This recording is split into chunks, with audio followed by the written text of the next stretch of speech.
இன்று நாம் 12ஆம் வகுப்பு தமிழ் பாடப்புத்தகத்தில் உள்ள காலத்தால் அழியாத சில வரிகளை பார்க்கப் போகிறோம். கல்வி என்பது வெறும் மதிப்பெண் மட்டுமல்ல, அது நம் மொழி உணர்வின் வெளிப்பாடு. குறிப்பாக நாம் மனப்பாடம் செய்ய வேண்டிய பாடல்கள் வெறும் வரிகள் அல்ல, அவை நம் முன்னோர்களின் வாழ்வியல் அனுபவங்கள். இன்றைய பகுதியில் இலக்கண இலக்கியங்களின் அழகையும் தமிழின் தனித்துவத்தையும் பறைசாற்றும் அந்த வரிகளை ஒரு சிறு ராகத்துடன் ஆழமான பொருளோடும் உணர்வோடும் கேட்கப் போகிறோம். ஒவ்வொரு சொல்லையும் கவனியுங்கள், அதன் பொருளை உள்வாங்குங்கள்.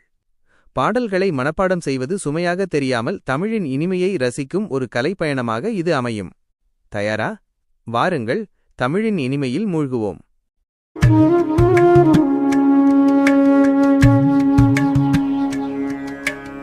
ஓங்களிடை வந்து உயர்ந்தோர் தொழவிளங்கி ஏங்கொளி நீர்ஞாலத்து இருளகற்றும் ஏங்கொளி நீர்ஞாலத்து இருளகற்றும் ஆங்கவற்றுள்